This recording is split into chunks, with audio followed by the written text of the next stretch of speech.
Did you know?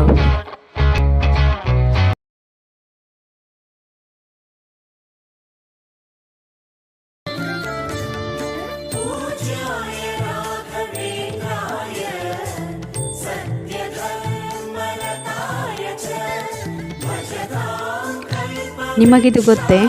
Shri Raghavendra ರಾಯರು ಬಯಸಿದಂತೆ ಅವರನ್ನು ಜೀವಂತ ಸಮಾಧಿ ಮಾಡಲಾಯಿತು. ಅವರ ಸ್ವಂತ ಸಮಾಧಿಯನ್ನು ಅವರೇ ವಿನ್ಯಾಸಗೊಳಿಸಿದರು ಮತ್ತು ಅದನ್ನು ಮುಖ್ಯ ಪ್ರಾಣ ಶ್ರೀ ಆಂಜನೇಯನಿಗೆ ಸಮರ್ಪಿಸಿ ಶ್ರೀ ಆಂಜನೇಯನ ವಿಗ್ರಹವನ್ನು ಶ್ರೀ ರಾಯರ ಸೂಚನೆಯಂತೆ ಅವರ ಸಮಾಧಿ ಮುಂದೆ ಇಡಲಾಯಿತು. ಇದನ್ನೇ ನಂತರದ ದಿನಗಳಲ್ಲಿ ಬೃಂದಾವನ ಎಂದು ಕರೆಯಲಾಯಿತು.